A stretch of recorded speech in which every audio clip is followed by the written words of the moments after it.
Ang Department of Education CAR ay patuloy na maghahatid ng dekalidad na edukasyon para sa kanilang 2025 Educational Week celebration nitong ika-5 ng Disyembre sa DepEd CAR Regional Office sa Wangan.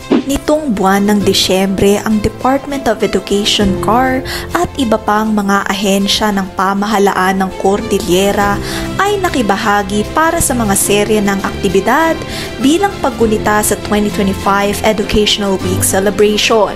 Nakiisa muna ang iba't ibang mga ahensya sa pamisa bilang unang parte ng programa kung saan inilahok ito ni Reverend Father John Umaking ng Holy Cross Parish. Ipinakita rin sa pagitan ng mga programa ang iba't ibang mga pagkanta galing sa Cordillera Regional Science High School Choir at kay Bench Ladia na isang guro sa UCAB Elementary School.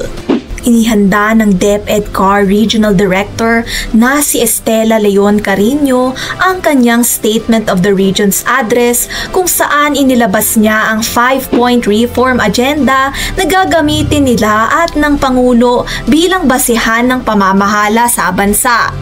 Pinunudi ng mga mensahe ng pagsuporta sa DepEd ang mga iba't ibang ahensya sa gobyerno at mga universidad sa Cordillera.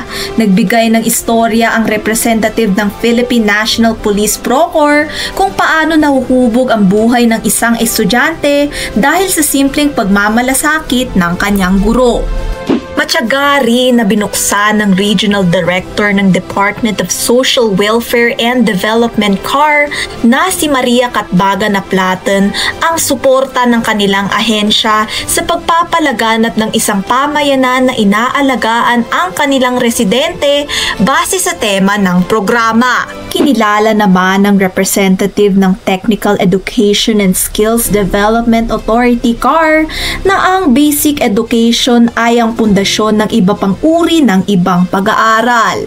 At para sa Stakeholders Forum, nagtanong ang iba't ibang organisasyon sa media ukol sa mga napapanahong issue sa Cordillera tulad ng mga nasirang silid-aralan dulot ng bagyong Uwan.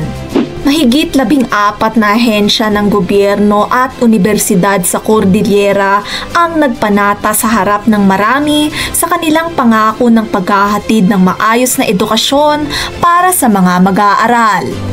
Nagsagawa rin ng Memorandum of Agreement signing para sa nasabing pangako na ito at nagbigay ng gantimpala ang DepEd CAR sa kanilang mga stakeholder partners para sa huling bahagi ng programa.